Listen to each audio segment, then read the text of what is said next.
Il-Ministru tal-Edukazzjoni Justin Caruana spiċċat irtirat il-kwerela li kienet fetħet kontra oħt u l-eks mara ta' Daniel Bogdanovic b'allegazzjonijiet li segwewa biħsieb malizzjuż.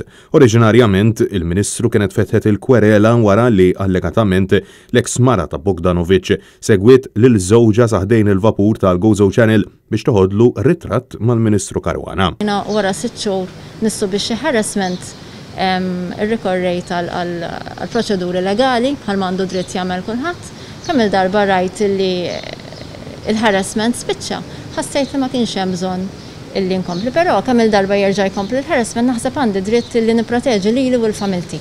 Is-sit tal-Malta Today irrapporta li l-ispettur li fetaħ ir-rapport u Josef Gawci li jiġi hu Stephen Gawci, l-assistent segretarju privat ta' Justin Caruana fil-Ministeru tal-Edukazzjoni. Il-każ kemm mistenni jinstema' l-ġimgħa d-dieħla iżda il-kwerela issa ġiet irtirata.